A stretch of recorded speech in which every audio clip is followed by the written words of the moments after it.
পুকুরের জলে স্নান করতে নেমে জলে তলিয়ে গেল এক যুবক। শুক্রবার ঘটনাটি ঘটেছে আরামবাগের বলরামপুর সংলগ্ন ঘোষ পুকুরে। জানা গেছে এই যুবকের বাড়ি গোঘাট থানা এলাকায়। বেশ কয়েকদিন ধরে এই এলাকার একটি রাইস মিলে রঙের কাজ করছিলেন। এই দিন দুপুরে ওই যুবক ও তার এক আত্মীয় এই পুকুর পাড়ে আসেন। প্রথমে তার আত্মীয় পুকুরে স্নান করে পাড়ে বসেছিলেন, পরে ওই যুবক জলে স্নান করতে নামেন।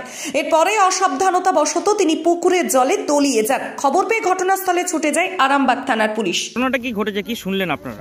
আমরা যেটা শুনতে পাচ্ছি, ওইখানে বসে মদ খাচ্ছিল দুইজনে। ওরা যে দুজন ছিল ওখানে বসে মদ খেয়েছে। মদ খেয়ে ওইখানে একজন বসেই ছিল, আর একজন চান করতে নেবে ওইটা দিয়ে ওইখানে পর্যন্ত গেছে। এই ঘাট থেকে হ্যাঁ, আর ওইখান থেকে আর যেতে পারে না, ওখানে ডুব গেলেছে। ও বুঝতে পেরেছে ওই সাঁতারছে, সাঁতারে চলে যাবে, কিন্তু সাঁতারে যাওয়ার আগে ওইখানে যে ডুবেছে আর ওঠেনি। তখন কিন্তু এখানে যখন একটুখানি চেঁচামেচি হয়েছে তখন এখানে লোক জুড়ে গেছে। এই স্থানীয় ছেলে না, বাড়ি বদনগঞ্জ। বাবানারায়ণ রাইস মিলে ছাউনি মিস্ত্রি কাজ করতে এসছে। নতুন একবারে এখানে নাকি? হ্যাঁ, এখানে নতুন। বয়স হালকা 20-22 বছর, 25 বছর বয়স, 20-22-25 বছরের মধ্যে। এই জায়গাটা কি নামে পরিচিত? এখানটা বলরামপুর। এই পুকুরটার নাম কি? এই পুকুরটার কি নাম রে? ঘোষ পুকুর।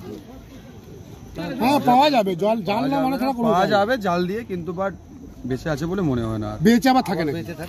প্রায় কতক্ষণ হলো এটা? হয়ে গেল ঘন্টা 2-2.5 হয়ে যাবে, মোটামুটি হয়েছে। ঘন্টা 2-2.5 হয়ে গেছে। মানে এই যে এর সঙ্গে যিনি ছিলেন সেই কি ডেকেছে না এলাকা পাশাপাশি লোক আছে? তাকে অন্যজনকে ডেকেছে, তারা এসে দেখতে, ততক্ষণ আর এসে দেখতে পায়নি তাদেরকে যে ডুবে গেছে। ও বলছে নাকি তারা ওইখানে পর্যন্ত যে আর উঠতে পারেনি, ও একমাত্র যে বলেছে। তারপর 3-4 জন এসেছিল খুঁজতে, তারা পায়নি। তারপর থেকে এরকম বলছে পাওয়া যায়নি, আর ওঠেনি। সেই যে ডুবেছে আর উঠে আসেনি, এখনো পর্যন্ত পাওয়া যায়নি। মানে মদটা এমন খেয়ে ফেলেছে, নেশা করে নেমেছিল, নেশা খেয়ে নেমেছিল। ও ভেবেছিল এইখান থেকে ওই সিঁড়ি পর্যন্ত যাবে, বাট যেতে পারেনি। নেশা চক্করে তলিয়ে গেছে, ব্যাস। তখন সে নিজে আর বেসামাল হয়ে গেছে, আর উঠতে পারেনি।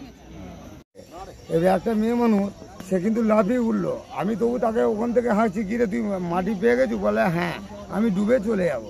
সেই যে ডুবলো, আর আমি তাকে পাচ্ছি না। কোথাও এলাকায় জল থেকে উঠেনি, তো এলাকায় কোথায় পড়ে থাকবে? জলটা থেকে কোথাও উঠেনি, সে পুকুরটার মধ্যে তো আমি আছি, ওকে তো দেখছি আমি।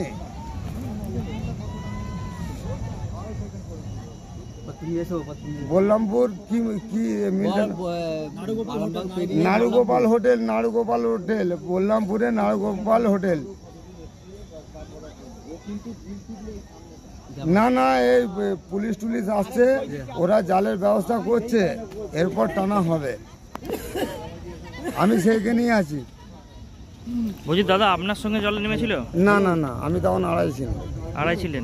কি হয়েছিল ঘটনাটা? আমার চান করা হয়ে গেছে, ও তারপরে নেমেছে, আমাকে গালাগাল দিয়ে ও নেমেছে। নামার পরে বলে আমি চলে যাবো।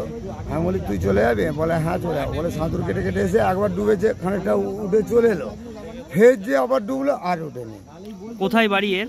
বাড়ি হচ্ছে ওই সেলামপুর। আপনার কোথায় বাড়ি? আমারও সেলামপুর। কি করতে এসেছিলেন এখানে? এখানে আমরা লেবারের কাজে আসছেন, বলতে ওই সেট তৈরি করি। কতদিন এসছেন এখানে? এখানে ওরা আসছে আজকে 3-4 মাস, আমি এসছি এখানে 8 দিন। এখানে চান করতে আসেন আপনারা? না, প্রথম নয়, এখানে চান করতে আসছি 3 দিন। তাও প্রত্যেকদিন পরপর নয়।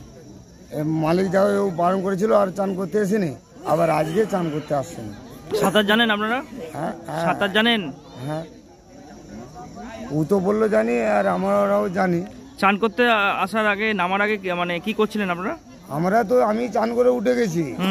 আমি চান করে উঠে ওখানে বসে আছি, ও চান করতে নামছে। ও সাবান মাখে, ওর দেরি হবে বলে আমি সাবানটাও কাটতে দিইনি। আমি বলি তুই তেলটা মাখ। তেল মাখলো, তেল মেখে ঘাটে নামলো।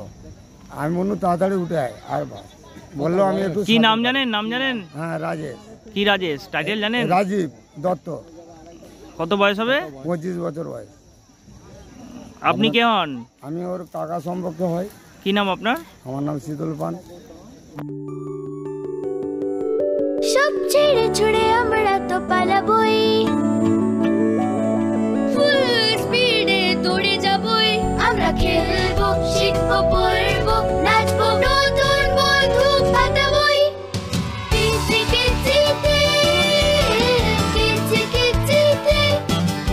বাচ্চাদের কিডজি থেকে দূরে রাখা অসম্ভব। কিডজি, ইন্ডিয়ার ফেভারিট প্রি স্কুল।